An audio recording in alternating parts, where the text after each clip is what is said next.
Okay, that was the big bad wolf. So the title is Afraid of the Big Bad Wolf, and probably we have it all around wrong and what we can do to change that. At the moment and over the last few months, probably the one big thing talking about blockchain, Bitcoin, ICOs, cryptos, is always that big bad wolf about regulation. So from our standpoint, as a scene, as a market and everything, we think about that as the big bad wolf. And kind of the other way around, if you talk to regulators, there's also that thing that they thought about us as a big bad wolf. Why? Because we're disrupting one of the cores of a state. Central banks, policy, everything in that is what the whole idea behind it is disrupting it. That's not a first of all, but it's going to be one of the biggest changes in that. And I'm going to do you one awful favor. I'm going down with you the rabbit hole. And why regulation is so important. There was a time back, so you have to get up your history books and think between 1933 and 1974. Everybody has the period in mind? That was a time in the US where there was a gold ban. So what does that have to do with regulation? The American US state decided that it's not allowed for privates to have gold. And over a very long time, so Roosevelt decided in 1933 you have exceeded $100 that you have to be cut out of private gold. In 1961, that even escalated more, that there was not only a ban inside the US, but also of the outside of US gold ban. In 1974, the end of the year, it was reversed and was opened up back again. The interesting thing about it, it was one of the worst case scenarios that thing happened. It is our overall asset class was decided you were not any longer allowed to have it your own. That's why we have to think about regulation on an early stage.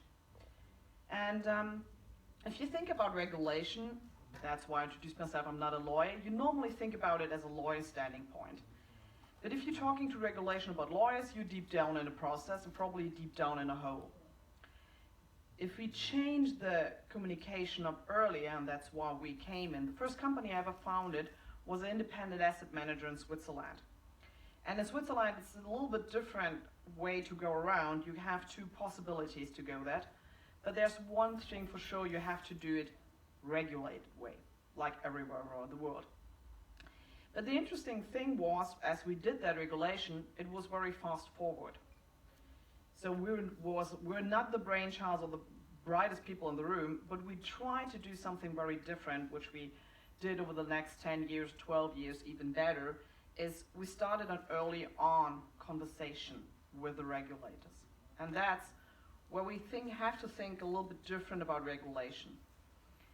If we stop at the end point and see both sides as big bad wolves, we see the regulators as big bad wolves, and they see us as the big bad wolves, that's going to end up not very good.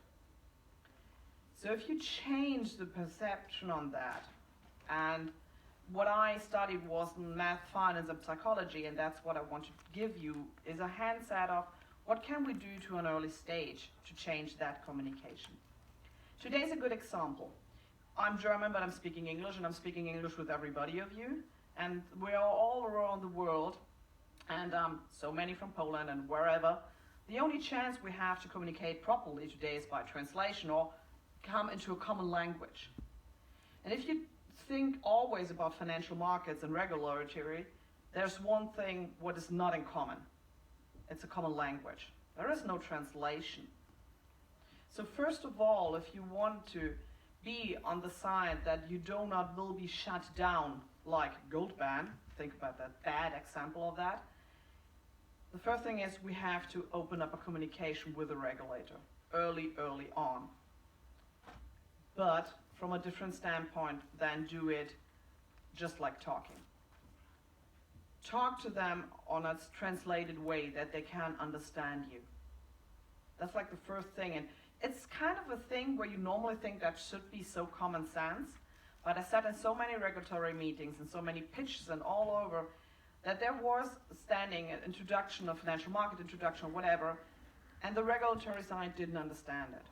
It's not because they like don't want to, but their background is normally totally different from our point of view.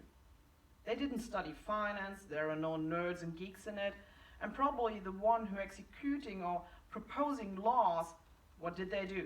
They studied law. When I went to university in Germany and in Switzerland, there was, especially about German law, it's always a common joke. If you don't understand math or any kind of technical stuff, and the only numbers you see are what? The pages in your law book. So it's a totally different background someone with a regulatory side comes into. And if you don't change your version of speak, what will happen? People say no. If I don't understand you, I will say always no. So if you start out and telling them about tokens and ICOs and blockchains and deep dive technical stuff and probably showing them code, that's going to be an interesting discussion where nobody gains anything except of one thing, a big no into your face. So if you want to open up a conversation with the regulatory side, please do a proper job and try to address them in their world. You do not expect fly to Tokyo and standing in the middle of Tokyo speaking my mother tongue, German, and anybody would understand you all. But that's one of the common mistakes people do. They kind of, especially regulatory, they didn't wake up one morning and thought, now it's a good day to talk to us or to help us. So please change if you want to talk to them. First of all, talk to them now as early as possible and talk to them in their world, with their language, with their background. And there is that ABS thing. It's kind of from the marketing world, but see a regulatory as your marketing sparring buddy. Always be simple. Try to narrow it down and make it as simple as possible. Kick out the tech side, kick out all the fluff and kick out all the pitches. And try to encourage them to understand what's in them for them. Because there is a benefit for everybody. And if you don't have a benefit, you probably should not talk to a regulator. So always be simple.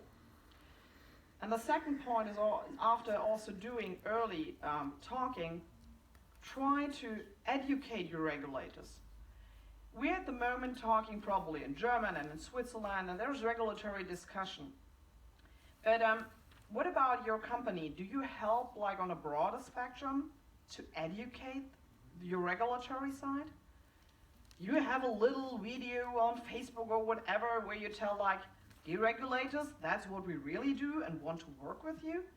Kind of sounds stupid in the first place, but it will work. They're also in that world. They're also in that social media thing stuff and also. So think outside the box how you can help regulators to make an informed decision, because that's the best shot you have, that they make an informed decision. Third of all, talking to regulators, and try to do it in person. Try to encourage your whole network as a scene, not only in your city or country, but if we work together as a whole, we have a better shot to get a regulation which benefits us also. That already worked. That's nothing new. Because like financial market was and is always one of the highly regulated markets you can join. And even if you just do blockchain, like in sports or something like that, it's still disrupting the core of a state.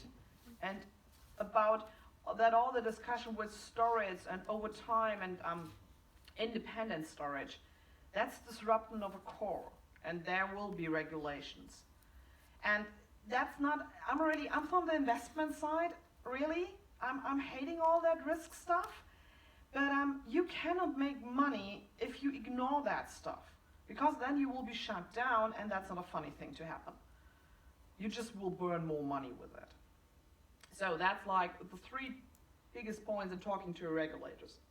The second point, and that's also, it's always like a pinpointing a little bit in, is we are service providers. We're not the gods of everything. It sounds also kind of irritating, but if a regulator you give them a big ego shot, that never really worked. If you look at the regulation over time, especially on the Wall Street, you can see ego spikes and regulation get it afterwards. Can be that regulators are human and they're not very pleased if you talk to them in your face and you're like the gods of everything. You're a service provider. And from a service provider, you come from that standpoint.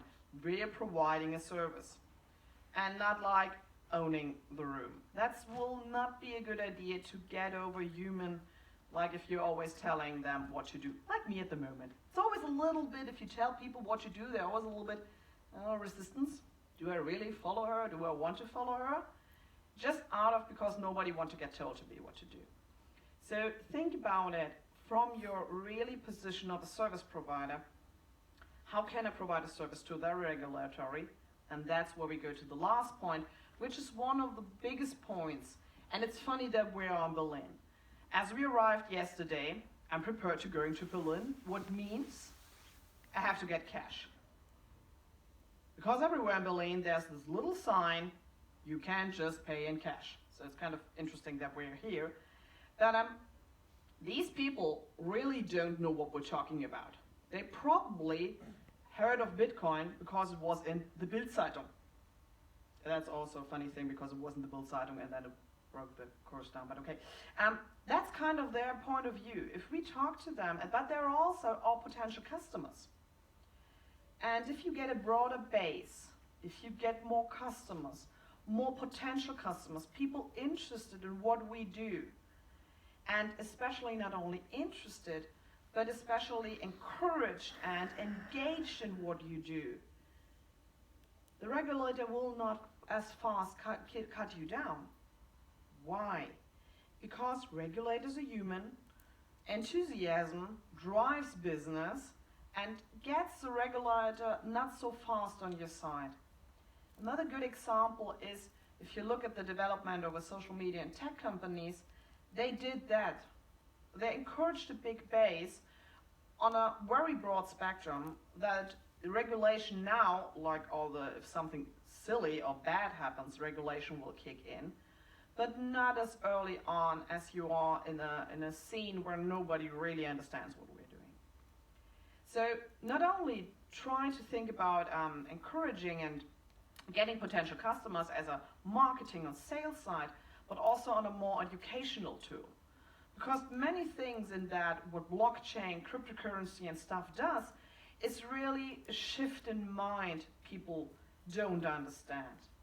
And you have to remember, one of the things I learned about a client of my client is, one of our clients did interviews with their customers to get a feeling of what are their visions for 2030. So not anymore 2020, but 2030.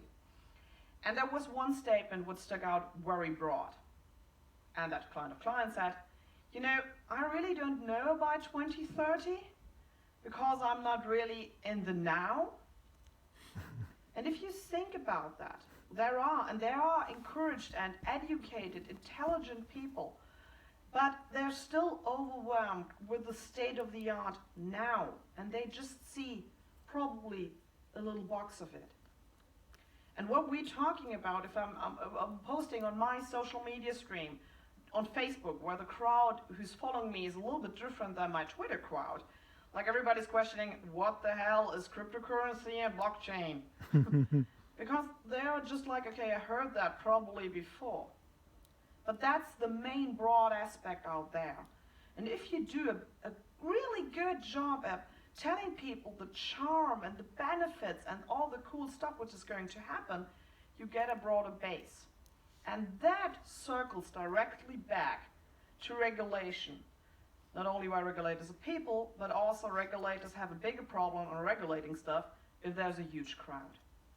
So, if you think in the future about regulation, change a little bit of your standpoint. Acknowledge that the regulatory side sees us as big bad wolves, as we see probably them. think about them more from a human standpoint, because you can just only win if you see the regulatory side as humans. As simple as it is, be simple with them and encourage them also to see yourself as a human. You probably now guess why my business calls empathic business. It's like switching that around and seeing human side and stuff where there wasn't one before. And also think about not only what you can do, but tighten nets.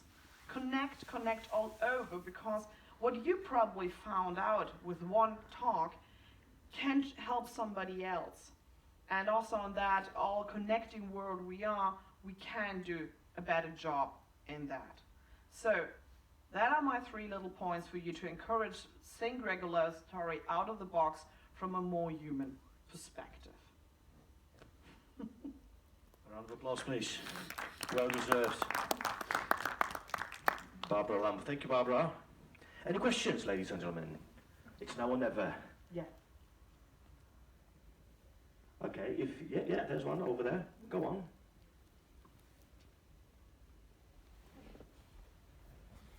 I just ran as fast as I can with those short legs. Hello everybody. Thank you for your nice presentation. My name is Hans. I'm from the Netherlands. We too have regulatory wolves Yeah. and things like AFM. It is very, very appealing. It's completely what you say. It is human. It's all human communication. But can you give an example how from something with the blockchain or what is disruptive in the view of the regulators, and how we can, as ICO blockchain people, persuade them of building a bridge to them? Okay. First of all, please try to explain what the blockchain is. We always go to a regulatory meeting with the legal breaks. That always helps extremely. It sounds silly, but it's always a good laugh. Just join them with a hell of legal bricks, and then we build a little bit of blockchain. It works very well, and it gets the tension out of the room. And also, if you persuade them, think about what ICO means for them.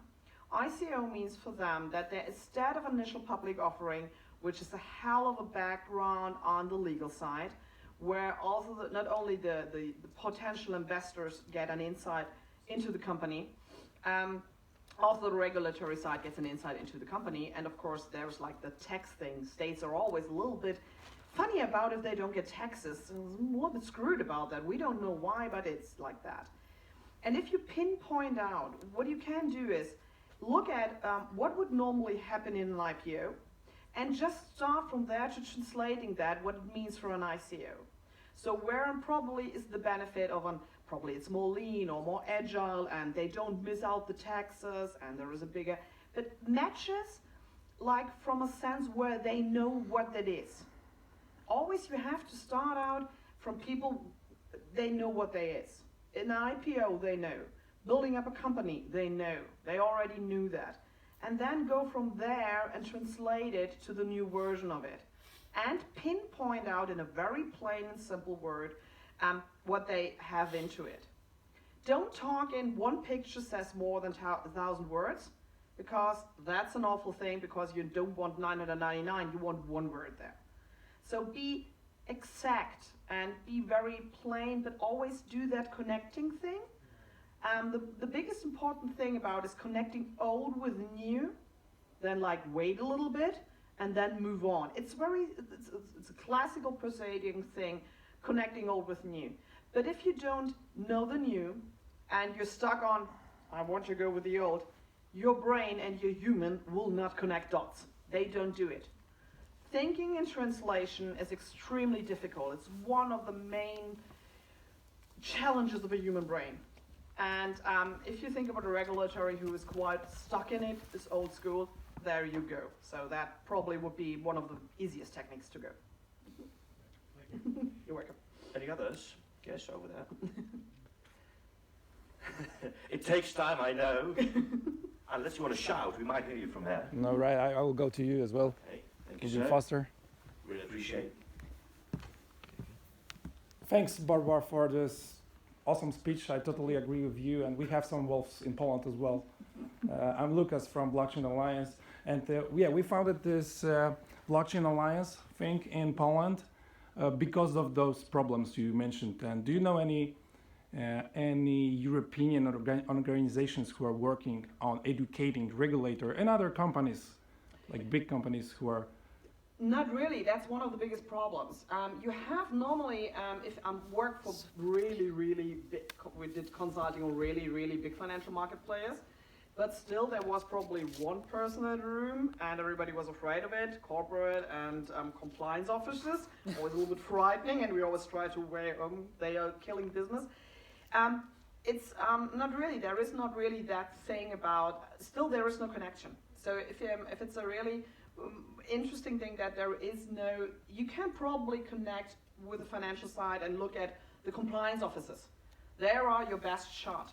And there really is really important to do that. Berlin is today FinTech, and yesterday, because there's another FinTech conference at the moment, one of my colleagues is there, and they posted SafeDroid, they also did an ICO, and they got shut down their bank account with the Sparkasse because they did an ICO. So that's kind of screwed up, not only that their bank account is closed, but banks and ICO, come on, we should play together. And so connect with the compliance officers in big banks or in big asset managers, and also probably connect with all the independent asset managers, so family offices inside of that. Why? Because regulation is a pain and it's costing a hell of money. And if the little ones could probably join more forces, there would be a bigger draft. So probably thinking about joining independent asset managers and family offices and stuff like that, and traders, connect with the compliance officers on that side, then you would probably have a good shot. But at the moment, I'm not aware of a big network, and especially not a broad network over countries. So that would be the idea for that. Thank you. Any other questions, ladies and gentlemen? I can't see any more. So, Barbara, thank you.